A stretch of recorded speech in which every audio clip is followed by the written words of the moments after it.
Ah.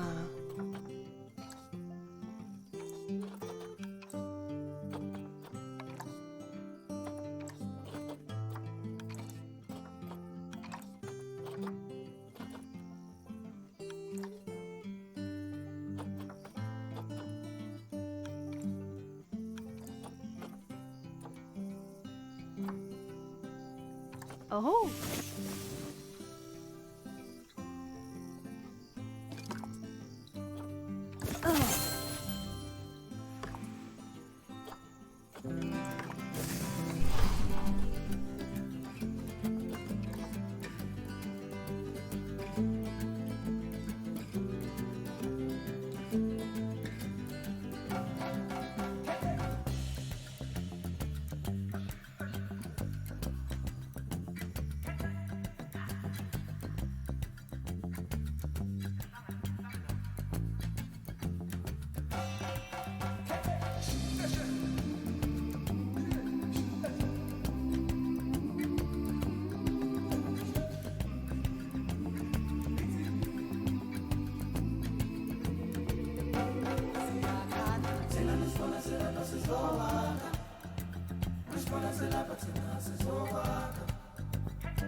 Ah, heyo at Hematu. Yeah. Oh, sorry about that. I have a habit of slipping back into the Planko language. It's good to finally meet you in person. I'm Bernard, although I insist you call me Bernie. The only person who calls me Bernard is my wife. And even then, only when I've tracked elephant dung into the carpets.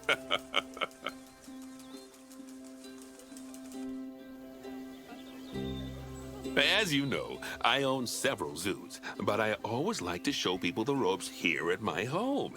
This is the first zoo I ever opened, and a source of great pride for me.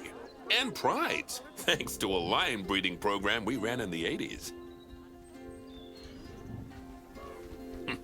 But we're in the middle of a big renovation, and that's where you come in. Sadly, our old contractor had to retire after developing a fur allergy. Poor devil kept sneezing his dentures into the lion habitat. So, it's up to you to finish everything off. Don't worry, though. I'm not completely throwing you into the deep end. My head keeper, Nancy Jones, will be lending a helping hand. Oh, she's a hard worker, and she'll expect you to be too. But I'm sure you'll get along like a house on fire, or even better, one that isn't on fire. Less shouting that way.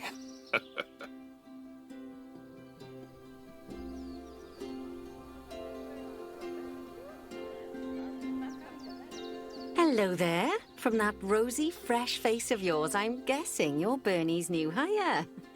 Good. Now, I hope you're ready to ditch your diploma because we're about to get really hands-on. But before we begin the real work, how about we familiarize you with the zoo by learning how to fly around it and visiting some of our beautiful animals. We'll start by popping over and having a look-see at the grizzly bears in their habitat.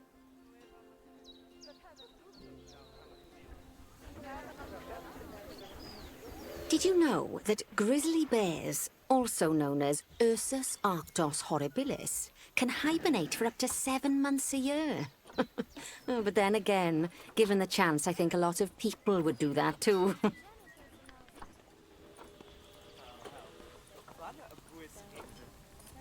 Select one of the bears and you'll bring up its information panel.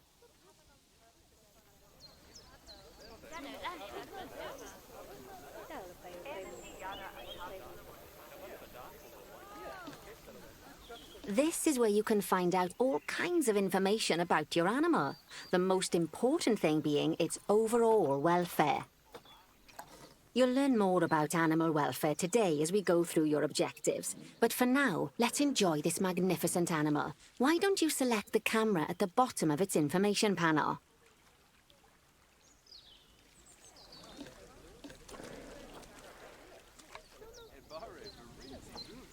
See now, this is a fantastic way to get a close look at your animals. You can also get this view of an animal by simply double-clicking on it.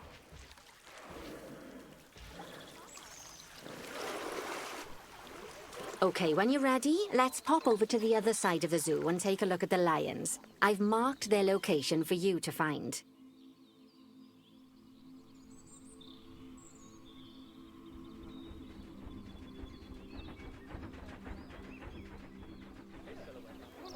Panthera leo leo, or the West African lion to you and me. Lions are the most social of the big cats, and there can be as many as 40 lions in a pride, although prides of that size are pretty rare.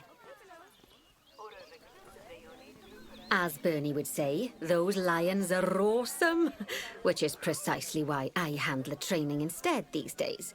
Anyway, how about we get started on those objectives? Come on, let's head over to an empty habitat and see what needs doing there.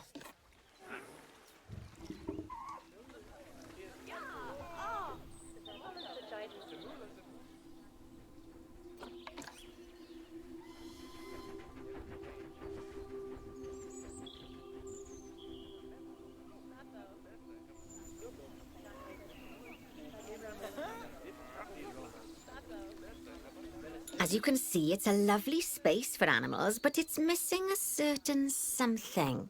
Well, two somethings. Warthogs. So I'd like you to adopt a pair of them. To adopt animals, we need to open the animal market, which is in the animal trading section.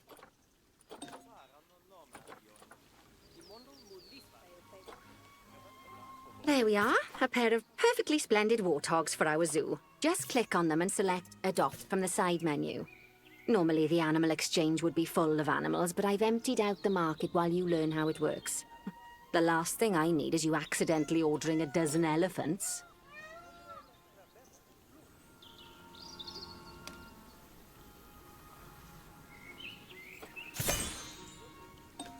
When you adopt an animal, it's automatically placed in the trade centre, where they're held until you're ready to move them into their habitat, which, as it happens, you are.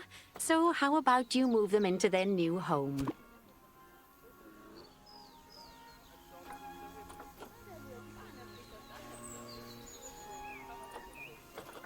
When you ask for an animal to be moved into a habitat, your caretakers will go to the trade centre, collect your animal and deliver them to your selected habitat. I've marked the trade centre's location, so let's go and watch the caretakers in action.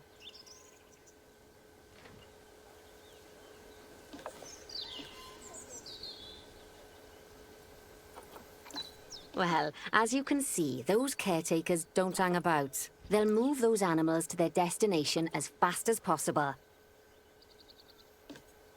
Of course, normally we'd have to place the animals into quarantine before moving them into a habitat, but I am assured by a person of good standing that these warthogs are in the very rudest of health. Right, let's get the warthog's habitat finished up so we can keep them nice and happy.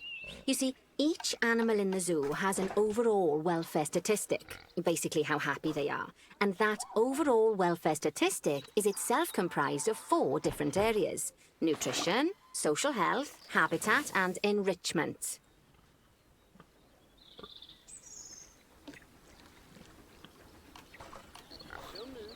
Luckily, if you select an animal, you'll bring up their animal welfare information panel, which we saw earlier, where you can see how they're doing. That way, you'll know exactly what areas need to be addressed. Don't worry if that's a lot to remember.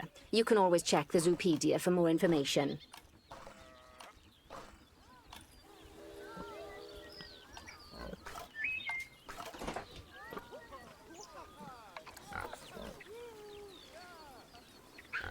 Let's start by making sure we're taking care of the warthog's nutrition welfare. To do this, we'll need to place a food station and a drinking station. Now, each animal requires a different type of feeding station. And for the warthogs, it's a small feeding trough. So let's add one of those and a water bowl.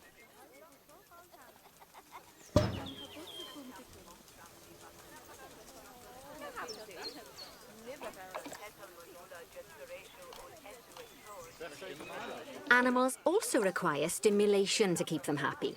Let's add a lovely mud bath for the warthogs to roll around in. That bath will count towards their enrichment welfare, specifically their toy enrichment welfare.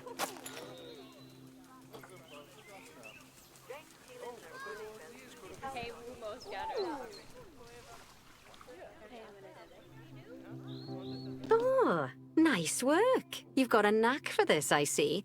Now, our contractor had to leave in a hurry, so this place is in a fair old state. Unfinished thingamajigs and whatsits all over the shop. But the first thing we need to finish is the ostrich habitat. It's over near the hippos.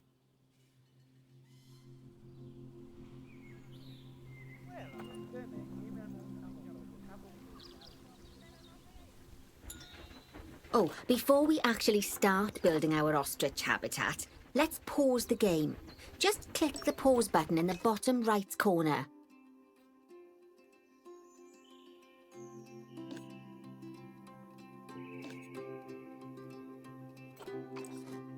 Ah, that's more like it. A quick break. Sometimes it's a good idea to pause the game whilst you're doing something which requires your concentration, because it'll stop the zoo spinning out of control while you're looking the other way. Let's keep the game paused while we get this ostrich habitat built. Okay, job number 1 here is to add a habitat gate before we complete the barrier. Every habitat needs a habitat gate. After all, how else would the keepers get in and out? Just make sure it's hooked up to the path so the keepers can reach it.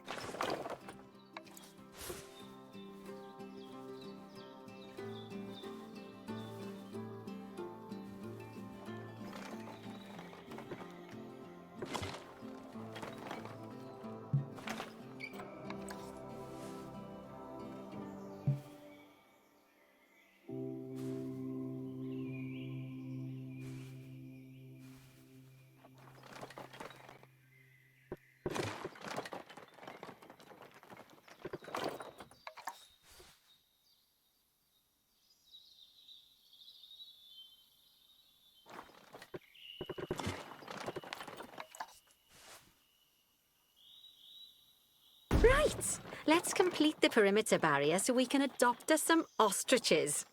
I've marked out an area for you to use, so I'd like you to finish off the perimeter using the brick barrier.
Good work!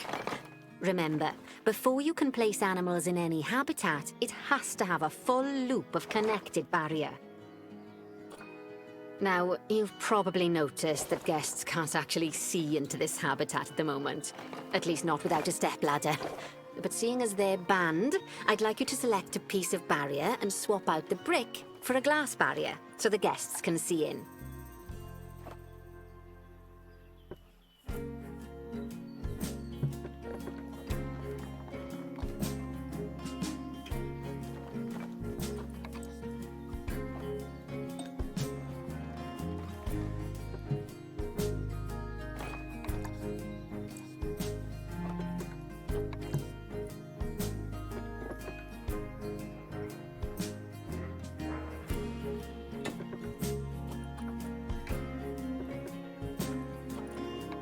There we go. Adding in more windows gives guests even more opportunities to see the animals in a habitat. It's always best to make sure the guests can get a good view into a habitat from the path they're walking on, because it makes them happy, and because this would be a pretty terrible zoo if they couldn't. The last thing we need to do is to add a donation box. You see, when guests enjoy the view of an animal, they'll make a donation. Just make sure you put them in easy-to-reach places, like near a viewing point. Donation boxes are one of the main sources of income for the zoo, so make sure you remember them.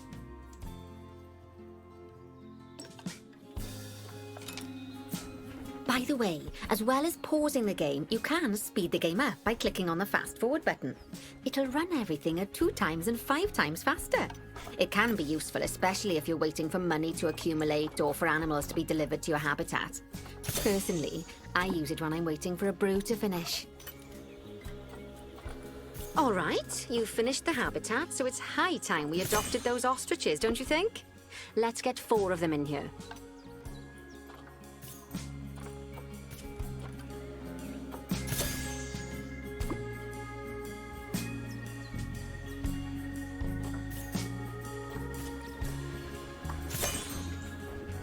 While we wait for them to be collected by the caretakers and brought to the habitat, you should get it ready for them.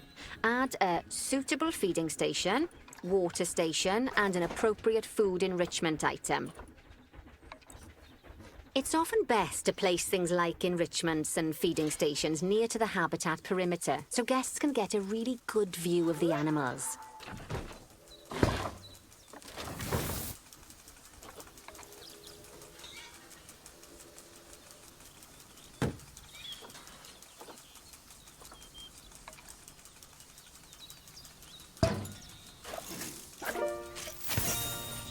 Oh, good to see the ostriches have somewhere they can really stretch their legs. Did you know they can actually run at 43 miles per hour? Oh, heaven forbid they ever escape. The speed camera fines alone would bankrupt us.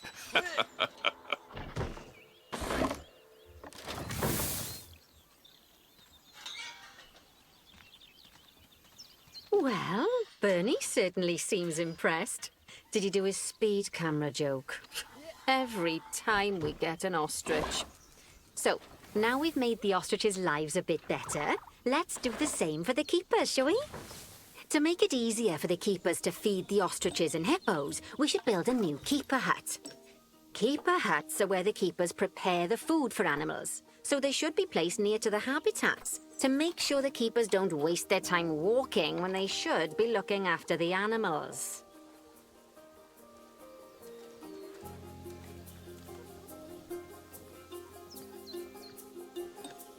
You'll need to rotate the keeper hut to get it to connect up to the path.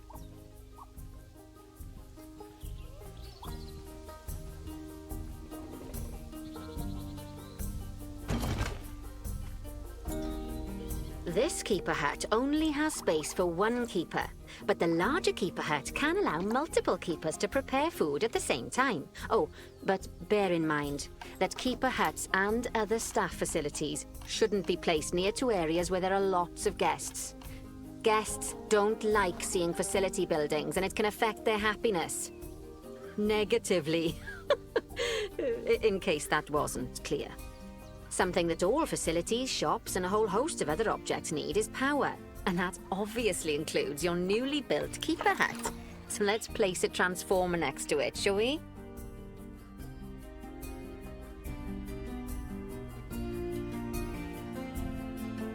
Now, the reason everything has gone blue is because you're using the power heat map.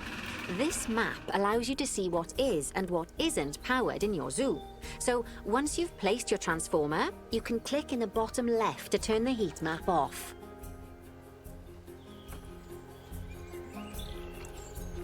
Lovely work. Now the keepers can start using the hut to prepare food, and thanks to where you've put it, they won't need to walk very far to deliver it to the ostriches and hippos. Let's get on to your next objective then. Bengal tigers. We want to adopt some, but I'm afraid there's nothing ready for them yet. Head on over to the plot of land I've marked out. It's not too far away.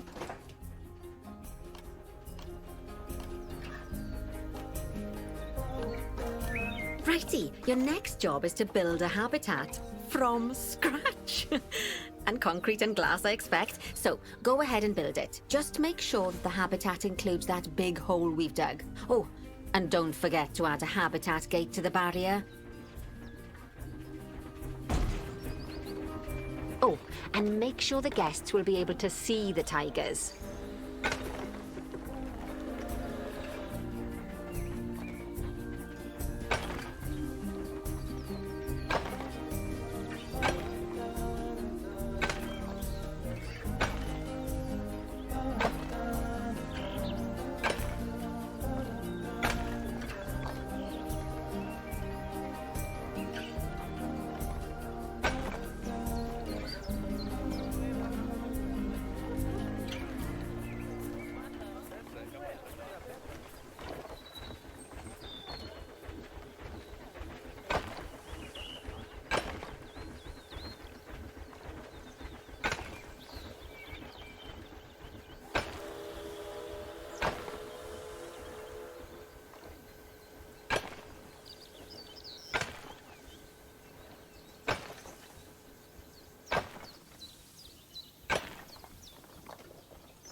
Now, Bernie takes safety very seriously at his zoos, so we should probably make sure those tigers can't jump out of their habitat, don't you think?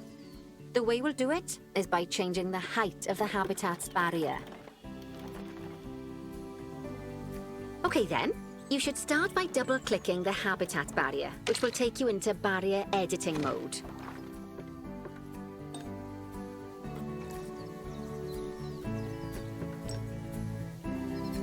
Great. Now highlight the entire perimeter of the habitat. You can do that by clicking and dragging the barrier selection tool.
Lacune lunaire solvaleniflum. Nubuka.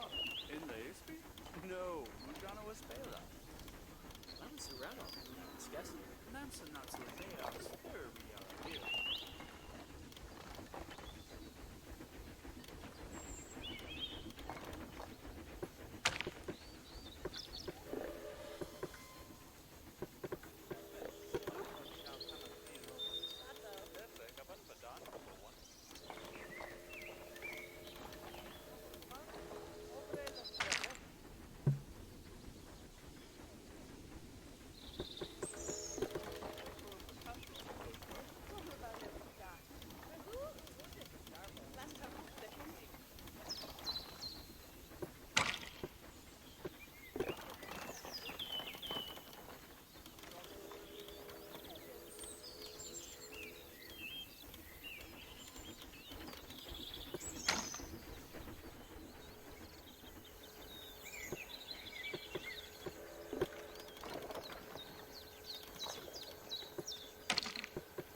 Great. Now highlight the entire perimeter of the habitat. You can do that by clicking and dragging the barrier selection tool.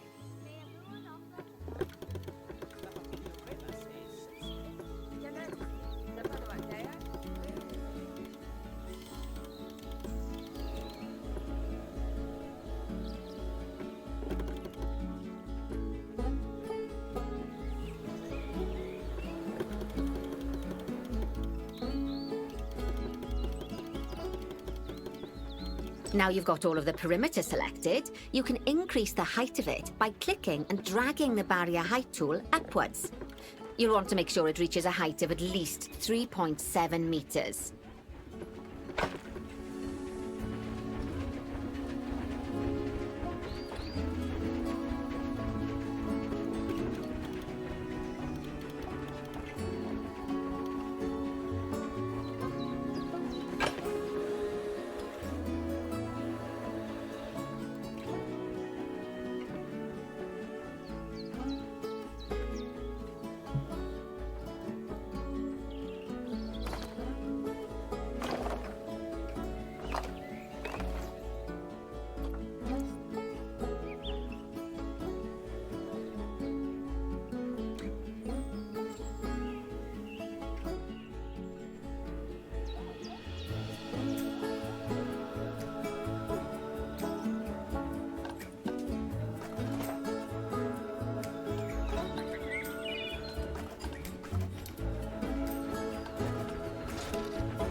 Now that the habitat is in place, don't forget to put down a donation box near to your viewing areas. We need every dollar we can get. Especially as these tigers aren't exactly eating instant noodles for lunch.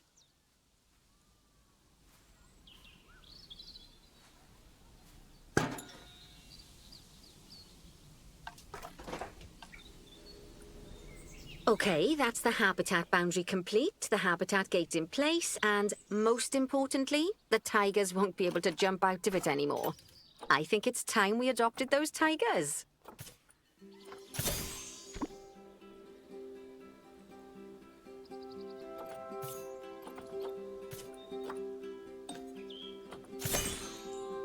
Whilst our trusty caretakers collect and deliver the tigers, let's take a look at preparing the habitat for their arrival.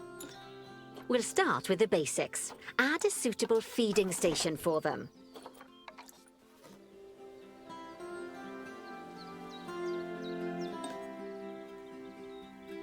This time, instead of adding a water bowl, let's try something different. Some animals need a pool in their habitat so they can go for a swim, but they can also use it to drink from. All you have to do is make sure the banks of the pool have a gentle slope so they can easily get a nice, refreshing drink. There's already a pool excavated, but you still need to fill it with water. You should do that by going into Terrain and selecting the water tool.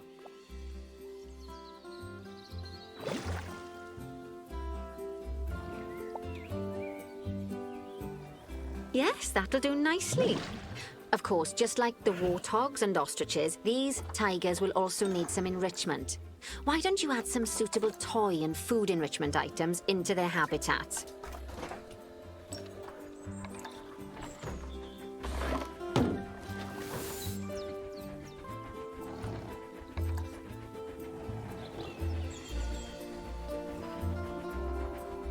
Okay, it's really starting to take shape.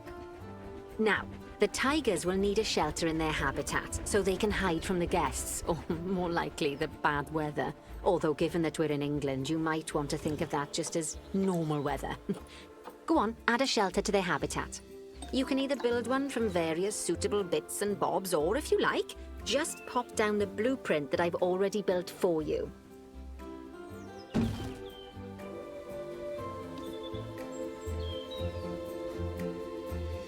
Oh, poor Dabs.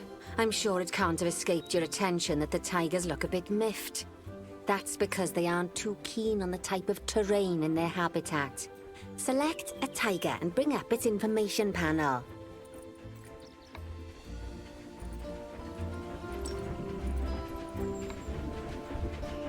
Rightio, click on the Terrain tab. That way you can view the terrain information and see how they feel about the different types of terrain. That'll tell you what the tigers need more of or less of in this habitat.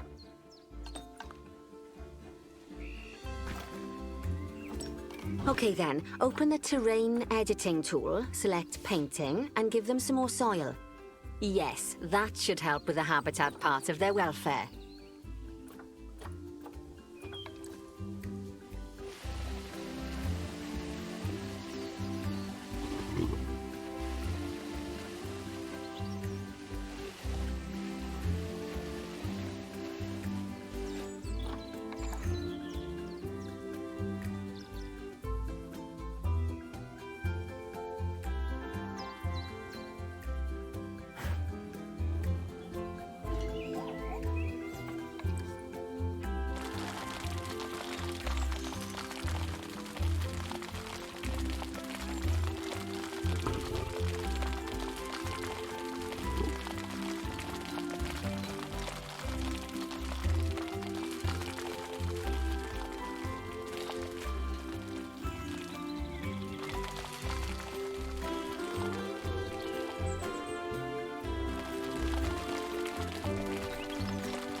Right then.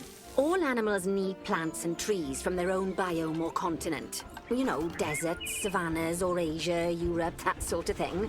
It looks like these tigers need a few more plants in their habitat. To get a perfect fit, use plants from the rainforest and temperate biomes that are native to Asia. Although if you have to, you can get away with using just one or the other. The tigers will also want a certain amount of their habitat to be covered by those plants. To find out which plants to use and how many, select a tiger and go to the Environment tab.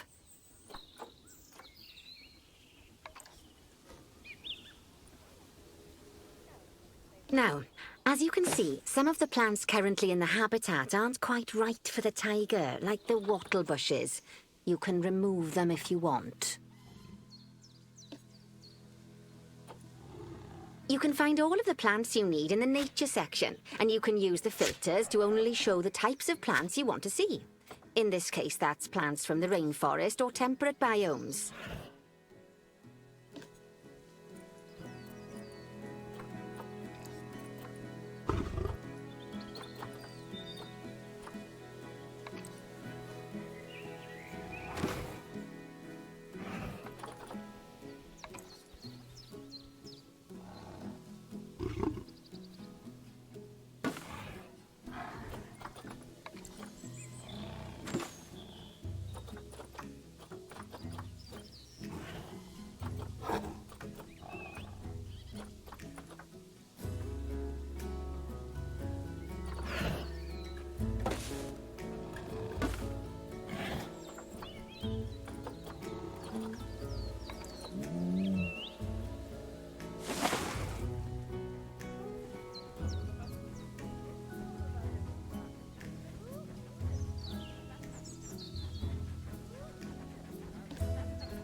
They say that good fences make good neighbors.